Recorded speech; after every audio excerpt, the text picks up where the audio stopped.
Halo pemirsa dimanapun Anda berada, senang sekali dapat menyapa Anda kembali dengan saya Ratu Ratirawesi di Dialog Spesial Tegar TV. Hari ini kita akan membahas tentang UHC atau Universal Health Coverage bersama salah satu narasumber yang sangat luar biasa, yaitu Bapak Cecep Jamani SSI MKM. Halo Bapak, bagaimana Bapak kabarnya?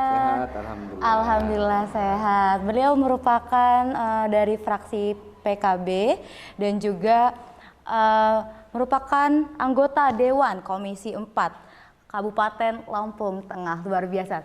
Sebelumnya saya ucapkan selamat ya Pak ya, terpilihnya menjadi anggota Dewan di Komisi 4 yang tentang ini Pak ya, kesehatan ya Pak ya. Oke, untuk itu Pak, sebelum kita membahas tentang UHC ini, program kerja Bapak untuk di periode ini dan sudah dilaksanakan itu apa saja sih Pak di Kabupaten Lampung Tengah? Oke, karena saya kemarin berada di Komisi 4, Iya. ya, itu kita banyak menargetkan program-program di bidang kesehatan dan juga di bidang pendidikan. Iya.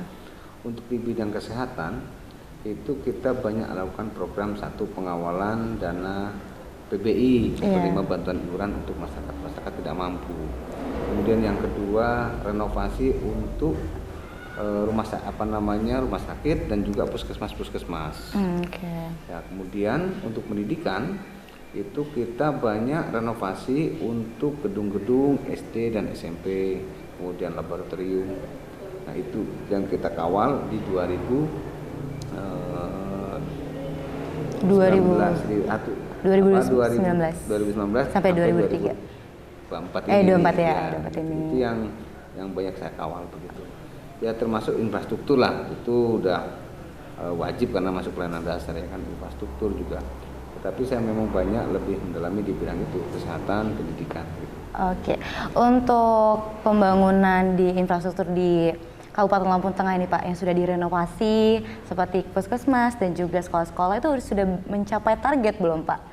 Oh belum, tapi sudah sangat luar biasa lah saya kira. Anggaran untuk pendidikan dan kesehatan ini di tahun kemarin ini ya, itu kan juga ada peraturan Menteri Keuangan PMK 212 kemudian PMK 12110 itu ya, itu yang menjadi payung hukum kita untuk melakukan pembenahan di lini kesehatan dan di lini pendidikan. Baik itu untuk infrastruktur, renovasi dan lain sebagainya. Oke, untuk di kesehatan Pak, salah satunya UHC atau Universal Health Coverage itu termasuk program kerja yang Bapak lakukan. Sudah berapa persen Pak tercapainya program UHC ini di Kabupaten Lampung Tengah sendiri? Sampai bulan ini sudah tercapai alhamdulillah, itu sudah mencapai 98%. Alhamdulillah. Ya, sesuai dengan target nasional kita di 2024 ini itu wajib tercapai di angka 98%. 98% Ya. Itu sangat bagus ya Pak ya, di 98% alhamdulillah. Sebelumnya boleh dijelaskan Pak apa itu UHC dan juga tujuan UHC ini atau apa sih Pak? Jadi Universal Health Coverage itu artinya sistem kesehatan ya yang mencakup untuk seluruh masyarakat yang ada di Indonesia. Jadi dibuatkan sistem kesehatan itu sebenarnya tidak hanya masalah kesehatan pengobatan bukan ya, tapi juga ada beberapa hal yang ditangani di situ, dari mulai kesehatan ibu dan anak, kemudian masalah masalah penyakit menular, penyakit tidak menular, termasuk ya pengobatan lah gitu. Itu pengobatannya untuk masyarakat seluruh Indonesia. Jadi sebenarnya dimanapun, konsepnya itu dimanapun dia berada ketika sakit itu dia bisa berobat sebenarnya begitu. Itu konsep untuk sistem pengobatan atau sistem BPJS kesehatannya. Jadi tidak mesti dia harus ada di fasilitas kesehatan tingkat pertamanya, tidak. Ketika dia lagi pergian di mana, yang penting dalam wilayah Indonesia itu dia bisa berobat begitu. Oke. Ya, tetapi kalau di umumnya memang pada fasilitas kesehatan tingkat pertama dia tinggal di mana, dia tinggal di mana, komunitasnya di mana, itu menggunakan fasilitas kesehatan tingkat pertamanya di mana, itu bisa menggunakan berjenjang. Gitu. Oke Pak, untuk di UHC atau Universal Health Coverage ini Pak, masyarakat akan mendapatkan kelas berapa ya Pak untuk menggunakan UHC ini? Yang difasilitasi oleh negara, Iya. yang PBI ya, Iya. itu kelas 3. Kelas 3 ya Kelas Pak ya? 3. Jadi penerima bantuan iuran itu oleh pemerintah, ya, yang dibayarkan oleh pemerintah, itu masuk dalam kelas 3. Oke, kalau jadi kelas 1, kelas 2 itu tidak termasuk ya Pak ya? Tidak, akan terlalu berat Akan beban negara jika kita juga mensubsidi yang untuk kelas 1, kelas 2 itu begitu. Ya, Oke. kita ada sistem gotong royong di situ. Jadi yang kelas 1 ikut mensubsidi yang kelas 3, gitu. Dia ikut mensubsidi kelas 3. Oke, jadi kelas 3 ya Pak ya untuk yang didapatkan Iya, dalam kelas sistem 3. UHC ini. Sebenarnya Pak untuk syarat mendaftarkan UHC ini adakah syarat-syarat tertentu Pak seperti KTP dan lainnya itu bagaimana Pak? Sebenarnya UHC itu kan BPJS secara keseluruhan, bukan Iya. hanya PBI ya. Tidak, bukan hanya PBI. Jadi Universal Health Coverage 98% itu artinya 98% masyarakat di Lampung Tengah ini tercover biaya pengobatannya begitu. Oleh apa? Satu bisa secara BPJS tadi, BPJS itu ada yang kelas 1, kelas 2, kelas 3. Bisa oleh dapat mendapatkan PBI ya, fasilitas yang oleh negara tadi, PBI, penerima bantuan iuran. Penerima bantuan iuran itu dibayarkan oleh negara untuk masyarakat yang miskin. Yeah. Ya, kriteria miskin artinya kriterianya untuk masyarakat miskin. Kemudian ada yang dibayarkan mekanisme penerima upah. Jadi peserta penerima upah itu yang bayarkan siapa? Itu ada yang swasta, berarti perusahaan swasta. Perusahaan swasta. Ada yang pemerintah. Ya, pemerintah. Dia pegawai negeri sipil atau ASN begitu. Atau lembaga-lembaga pemerintah yang lain begitu. Itu dibayarkan oleh negara, oleh pemberi upahnya lah intinya begitu. Atau yang lewat mandiri, dia kepesertaannya mandiri, jadi bukan penerima upah, dia membayarkan sendiri begitu. Baik. Jadi ada yang mandiri kepesertaannya, ada yang penerima upah itu oleh swasta ada, oleh pemerintah ada, kemudian ada yang PBI, penerima bantuan iuran. Oke. Gitu. Ada juga yang asuransi swasta masuk juga di situ. Dia memang sudah memiliki asuransi swasta juga. Iya. Gitu. Jadi UHC ini mencakup asuransi kesehatan baik yang dibayarkan oleh pemerintah atau PBI ya, kepada masyarakat yang tidak mampu ataupun masyarakat penerima upah, peserta penerima upah baik itu swasta maupun ASN. Atau dia peserta bukan penerima upah atau mandiri begitu. Oke.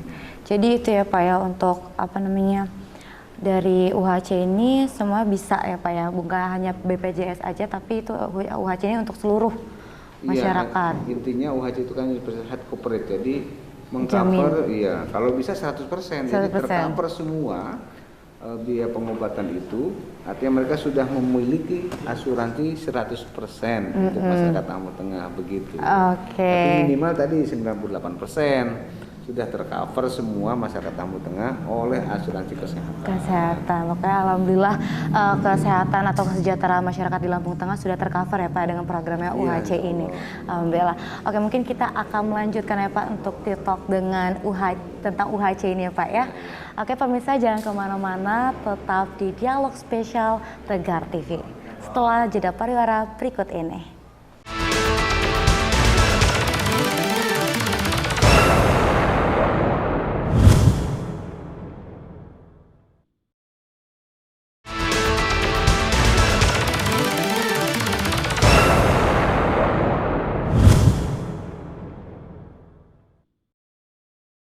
Halo pemirsa dimanapun Anda berada, kembali lagi dengan saya Ratu Rati Rawesi di Dialog Spesial Tegar TV. Kita masih membahas tentang UHC yang berada di Lampung Tengah, khususnya di Lampung Tengah bersama dengan Bapak Cecep Jamani. Bapak, halo. Ya, halo. Oke, kita lanjutkan lagi ya Pak ya, bincang-bincang kita tentang UHC di Lampung Tengah ini ya Pak ya. Tadi kita menyinggung tentang UHC Pak di Lampung Tengah. Bagaimana masyarakat yang tidak memiliki BPJS ini bisa nggak Pak menggunakan UHC Pak? Yang tidak ada BPJS. Sebenarnya kan gini, UHC itu bukan beda dengan BPJS ya. UHC itu kan Universal Health Coverage. Jadi tercovernya masyarakat Lampung Tengah oleh asuransi kesehatan, intinya begitu. Ya, intinya begitu. Jadi yang mau tanyakan apa, Mbak? Nah, tadi? yang tanyakan itu kalau misalkan dia tidak mempunyai BPJS itu bisa dia pakai UHC di cover gitu pembayarannya.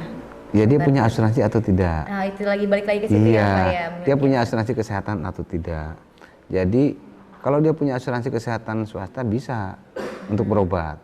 Tapi dia kalau tidak punya asuransi kesehatan swasta, dia wajib punya BPJS. Kalau nggak punya BPJS, dia bisa berobat bisa, tapi pakai umum berarti pakai bayar sendiri begitu, tidak dibayarkan oleh pihak BPJS. BPJS ini kan sifatnya gini, Mbak. Dia itu apa namanya, asuransi ya, kita membayarkan premi kepada asuransi ketika kita sakit. Asuransi itulah yang membayarkan kita di fasilitas kesehatan tersebut begitu. Jadi harus memiliki asuransi kesehatan Iya. BPJS ya Pak ya. Iya, iya. Baru bisa menggunakan UHC di kelas 3 itu tadi ya Pak ya. Iya, jadi kalau untuk kelas 3 itu kan besarnya iuran. Iya, besarnya Ya. iuran. Dia kalau iurannya ada yang iuran kelas 3, ada yang kelas 2, ada yang kelas 1, kelasnya beda-beda. Kalau atau PBI itu positif dia emang kelas 3 begitu gitu. Oke, untuk ini Pak saya penasaran sekali nih Pak ya. Misal ada karyawan swasta gitu yang di PHK yang tadinya dia memiliki BPJS kelas 1 itu bisa turun kelas 3 atau ke PBI itu bisa nggak sih Pak? Kenapa dia mau turun? Nah itu dia dipecat karena kan tersendat nih pasti BPJS kelas keuangannya 1-nya, sudah tidak mampu. Iya, keuangannya sudah tidak mampu. Ketika dia sudah tidak mampu di kelas 1 bisa mengajukan penurunan kelas untuk kelas 3, bisa. Tinggal diajukan aja ke pihak BPJS-nya begitu. Oke, kalau misalkan untuk ke PBI-nya? Kalau PBI 1 ya, kalau dia memang kriterianya tidak mampu, itu diusulkan ke masyarakat di lingkungan. Kan kalau di kota mungkin ada di kelurahannya ya, di Pak RT, Pak RW-nya, kemudian atau kalau di kampung ya di aparatur kampung, ya ke operator 6NG begitu, boleh diusulkan. Usulkan dulu, kalau memang tidak mampu masuk kriteria, nanti didaftarkan menjadi di DTKS, data terpadu kesejahteraan sosial begitu. Sudah masuk data DTKS, dapat ID DTKS itu nanti diajukan untuk mendapatkan PBI. Begitu. Jadi ada surat keterangan juga ya Pak? Iya, dia memang tidak mampu lah begitu ya. surat Kalau mampu ya bisa turun kelas, tinggal diajukan aja turun kelas. Oke, diajukan Iya. ke kelas. Oke. Kalau misalkan Pak untuk pendaftaran UHC ini Pak, apakah bisa di semua layanan kesehatan seperti puskesmas maupun di rumah sakit, atau hanya di rumah sakit aja atau bagaimana Pak? Iya. Untuk masalah penerapan kerjasamanya, BPJS itu bisa bekerja sama dengan rumah sakit dan klinik, jadi dan puskesmas ya. Jadi fasilitas kesehatan tingkat pertama BPJS itu dengan klinik bisa, dengan puskesmas bisa. Baru tahap lanjutannya itu dengan rumah sakit. Ya. Ada yang tipe D, tipe C ya, tipe B, tipe A begitu. Itu untuk tahap lanjutannya begitu. Nah kemudian kalau untuk untuk yang yang intinya BPJS itu bisa untuk seluruhnya lah, bisa untuk rumah sakit, bisa untuk puskesmas dan juga untuk klinik ya begitu. Kliniknya. Dan untuk ini Pak, apakah UHC ini sudah sosialisasikan khususnya di Kabupaten Lampung Tengah ini dengan baik? Iya, saya kira sih sudah, itu kan sudah lama. Karena target sekarang di 2024 juga itu kan sudah harus tercapai di 98%. Artinya UHC kita 98%. Itu berarti menggambarkan 98% penduduk yang ada di Lampung Tengah itu sudah memiliki asuransi kesehatan begitu. Baik itu peserta penerima upah atau peserta bukan penerima upah atau PBI begitu. Oke. Iya. Untuk selanjutnya Pak, pertanyaan saya itu apakah berapa kuota yang ada di Lampung Tengah itu berapa Pak untuk penerimaan UHC? Kita cukup banyak ya. Itu kita kan ada dari pusat, PBI pusat, kemudian ada dari PBI, dari provinsi, ada dari kabupaten juga. Itu sangat banyak. Itu kita totalnya lebih dari 600.000 jiwa itu. 600.000 Iya, lebih dari 600.000 jiwa lebih. Itu memakan anggaran yang Iya, dari pusat, dari provinsi, dari kabupaten itu beda-beda. Rekeningnya kan beda-beda. Oh, ini yang dianggarkan oleh pemerintah kabupaten itu kita 20 miliar lebih per tahun untuk mensubsidi kepada masyarakat tidak mampu untuk penerima bantuan iuran. Itu kita 20 miliar lebih per tahun untuk yang kabupaten sendiri. Kemudian Mbak bisa hitung aja kan 35.000 iurannya tuh. Kalau 600.000 jiwa berapa? Untuk itu yang dari pusat, dari pemerintah daerah, provinsi begitu. Kita yang dari kabupaten aja itu kita banyak, cukup banyak begitu, 20 miliar lebih itu. Kita anggarkan untuk PBI kelas 3 yang ada di Lampung Tengah. Oke, gitu, Pak ya. Untuk rumah sakit swasta sendiri Pak, apakah menerapkan sistem UHC ini Pak? Iya, saya kira kan semua fasilitas kesehatan baik itu dari klinik kemudian rumah sakit wajib menerima BPJS kan. Ya. Jadi kalau kita konteksnya bicara BPJS, UHC-nya yang BPJS begitu ya, maksudnya kan BPJS ya, asuransinya begitu. Itu kalau ada rumah sakit yang menolak BPJS itu justru bisa dilaporkan kan begitu. Karena semua rumah sakit wajib bekerja sama dengan BPJS, wajib. Kecuali memang rumah sakit yang bermasalah atau klinik yang bermasalah, justru dia dicabut kemitraannya dengan BPJS. Tetapi pada dasarnya semua rumah sakit itu wajib, ya wajib hukumnya bekerja sama bermitra dengan BPJS. Oke. Iya. Untuk masyarakat yang misalkan sakitnya gawat darurat nih Pak, apakah harus di puskesmas dulu daftarnya, apa bisa langsung di rumah sakit? Karena itu kan gawat darurat nih misal penyakitnya Pak, masyarakat. Jadi gini, dia kejadiannya di mana? Misalkan waktu kejadian dia ada di rumahnya begitu ya? Iya.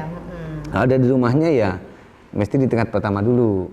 Ketika tingkat pertama misalkan di puskesmas atau di klinik kok tidak mampu menanganinya, maka dia akan melakukan rujukan kepada ya fasilitas kesehatan tingkat lanjutan, tingkat berikutnya begitu. Oke, itu adalah penjelasannya Pak ya tentang sistem dan juga pendaftaran UHC di Kabupaten Lampung Tengah. Sebenarnya masih banyak ya Pak yang ingin ditanyakan ya Pak ya. Kita akan lanjutkan setelah jeda.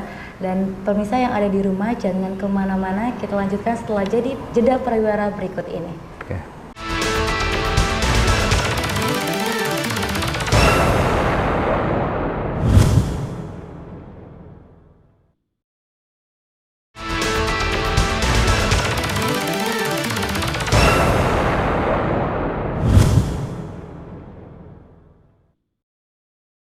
Halo pemirsa, kembali lagi dengan saya Ratu Rati Rawesi di Dialog Spesial Tegar TV.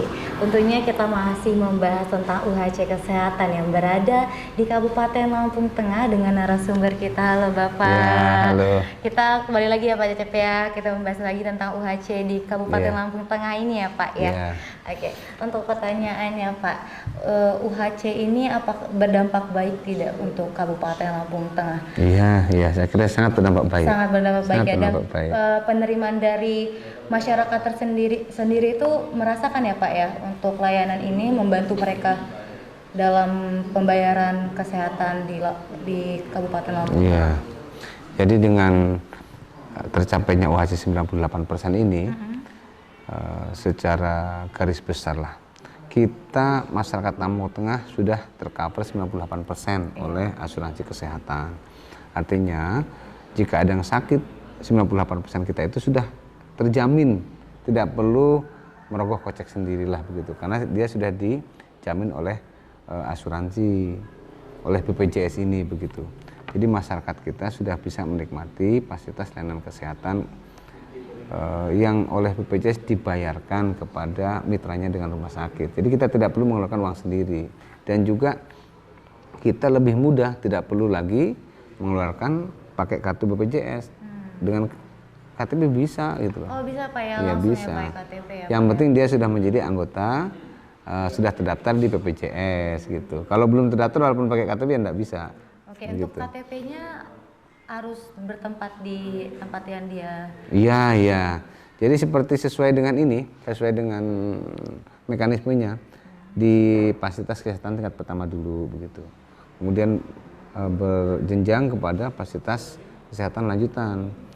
Tetapi kalau memang dia sakitnya itu memang misalkan dia orang Lampung Tengah, dia sakit ya, sakit ketika dia lagi berkunjung di keluarganya di Lampung Timur misalkan, dia bisa langsung berobat di Lampung Timur yang memang rumah sakitnya bekerja sama dengan BPJS bisa. Oh itu bisa ya, Bisa, dilakukan ya bisa. Pak ya. Untuk KTP kan misalkan ada orang yang baru buat gitu Pak, atau baru pindah ke lokasinya. Nah itu adakah minimal umur KTP itu Pak untuk dapat daftar di UHC ini Pak? Jadi kalau dia pindah KTP ya, kalau dia pindah KTP, dia bisa mengurus izin pindah untuk fasilitas kesehatan tingkat pertamanya. Jadi sekalian nanti mengurus itu kan bisa secara online itu, mengurus bisa, ya, iya dia bisa mengurus perpindahan ya fasilitas kesehatan tingkat pertamanya. Misalkan tadinya dari mana tuh, misalkan dari Lampung Timur, dia pindah ke Lampung Tengah, misalkan di desa seperti Banyak begitu ya, dia bisa di Desa Tanjung Harapan, Kecamatan Seperti Banyak, dia mengurus fasilitas tingkat pertamanya yang ada di Kecamatan Seperti Banyak, Desa Tanjung Harapan. Gitu bisa, iya. Bisa ya Pak ya? Bisa. Nah tadi kan Bapak bilang kalau misalkan sudah 98% tercapai Pak, dan ini kan pasti membutuhkan program kerja yang sangat-sangat Bapak usahakan ya Pak ya. Dari Bapak sendiri nih, apa saja yang Bapak sudah usahakan untuk terjun langsung ke masyarakat menembus target 98% ini Pak? Jadi ketika belum tercapai, otomatis peluang-peluang apa yang bisa kita tingkatkan ya. Satu, kalau ada perusahaan yang belum memberikan fasilitas kesehatan, asuransi kesehatan BPJS kepada para karyawannya, itu kita push terus, kita tekan kepada mereka supaya karyawan-karyawannya diberikan fasilitas kesehatan BPJS. Kemudian ada yayasan-yayasan, baik itu yayasan pendidikan, kemudian yayasan-yayasan yang lain ya, yang tadinya pekerja-pekerja yang ada di yayasan itu belum memiliki BPJS, itu kita dorong supaya diberikan fasilitas jaminan kesehatan BPJS oleh yayasan di tempat dia bekerja. Atau sisi-sisi banyak kan perusahaan-perusahaan yang tadinya mungkin belum paham, oh ini pekerja harus diberikan layanan kesehatan, ini diberikan asuransi kesehatan. Kemudian yang mandiri, ya, yang mandiri pun bisa. Jadi yang mandiri, yang dia memang mampu, tapi dia tidak bekerja di perusahaan, itu pun kita dorong. Dia bisa membayarkan secara mandiri asuransi BPJS-nya tersebut, gitu. Jadi asuransi kesehatannya dia bisa daftar secara mandiri. Jadi ada beberapa memang peluang-peluang. Atau dia perusahaan-perusahaan yang ada program CSR-nya, ya, itu juga bisa dimintakan untuk membantu masyarakat yang ada di sekitar yang memang tidak mampu, dibayarkan oleh CSR perusahaan tersebut. Jadi nanti ada masyarakat sekitar bisa menikmati hasil dari CSR-nya berupa apa? BPJS kesehatan, begitu bisa. Oke, dan itu bisa ya Pak? Bisa. Pak ya. Untuk selanjutnya nih Pak, dari tadi Bapak bilang kalau misalnya 98% target sudah tercapai, apakah masih ada keluhan dari masyarakat Pak tentang UHC ini dan belum tersampaikan sepenuhnya ke masyarakat? Ya. Jadi memang ada beberapa keluhan dari masyarakat ketika saya terjun di bawah itu. Ada masyarakat yang sebenarnya tidak mampu tapi tidak mendapatkan fasilitas BPJS PBI, penerima bantuan iuran. Itu mungkin ada beberapa orang ya di masyarakat tersebut itu belum terdata ke data DTKS. Jadi harusnya bagaimana? Itu harus dilakukan pendataan ulang. Mana masyarakat yang betul-betul tidak mampu dan layak mendapatkan BPJS PBI, penerima bantuan iuran yang dibayarkan oleh pemerintah, dan mana masyarakat yang sebenarnya mampu. Ya kalau mampu jangan pakai PBI dong, itu kan jatuhnya yang tidak mampu. Jadi yang mampu membayarkan sendiri BPJS kesehatannya, bayar sendiri begitu. Tidak mampu kelas 1 ya kelas 2, nggak mampu kelas 2 ya kelas 3. Jangan menggunakan fasilitas yang untuk orang miskin diambil oleh orang-orang yang mampu begitu.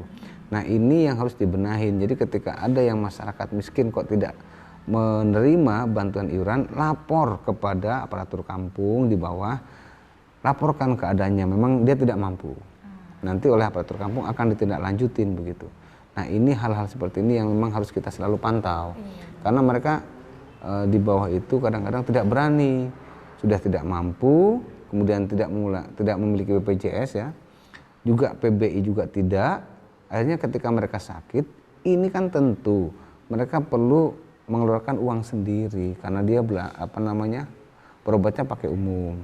Otomatis orang tidak mampu berobat sendiri akan menambah ketidakmampuannya, menjadi tambah miskin begitu, berhutang dan lain sebagainya begitu, atau menjual aset dan lain sebagainya. Nah hal-hal inilah tujuan dari adanya BPJS PBI ini. Jadi pemerintah memberikan bantuan iuran untuk orang yang tidak mampu, sehingga orang-orang tidak mampu ini tidak beban ketika sakit, ya tinggal berobat saja kan sudah gratis begitu. Iya benar.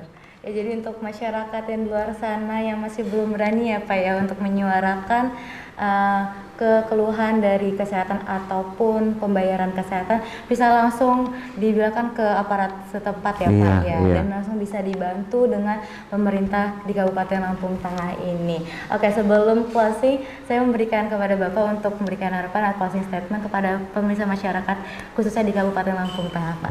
Oke, terima kasih.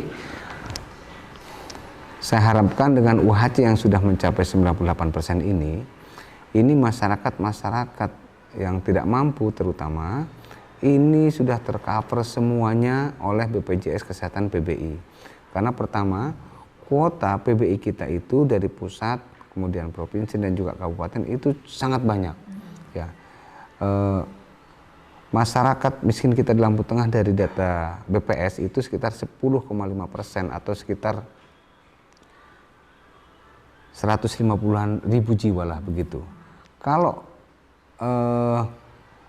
PBI kita lebih dari 600 jiwa, itu seharusnya semua masyarakat miskin yang ada di Lampung Tengah sudah bisa tercover oleh PBI BPJS. Kemudian yang kedua, harapan kita dengan tercapainya 98% ini berarti masyarakat kita di Lampung Tengah sudah 98% itu tercover oleh asuransi kesehatan. Dan itu akan menjadikan dampak yang bagus karena masyarakat kita ini terjamin ketika sakit tidak perlu mengeluarkan uang sendiri, tapi sudah terjamin oleh asuransi kesehatan yang dimiliki oleh masyarakat Lampung Tengah, sehingga tidak perlu menambah beban atau mengeluarkan beban baru harus berhutang menjual aset ketika masyarakat Lampung Tengah sakit, dan itu akan meningkatkan kualitas hidup dan juga kualitas ekonomi yang ada di Lampung Tengah. Mudah-mudahan kita di Lampung Tengah secara kesehatan kualitas kehidupannya makin baik, dan juga secara ekonomi ya kualitas ekonominya makin baik dan makin sejahtera begitu. Amin. Ya itulah harapan dan juga doa pada Bapak Cecep ya Pak ya, pada masyarakat khususnya di Kabupaten Lampung Tengah. Semoga dari tadi yang penjelasan dari Bapak Cecep Jamani SSI MKM sudah diterima dengan baik oleh masyarakat dan masyarakat lebih mengetahui tentang UHC ini ya Pak ya. Untuk pemirsa, terima kasih sudah menonton dialog spesial di Tegar TV. Saya Ratu Rati Rawesi mohon pamit undur diri. Terima kasih.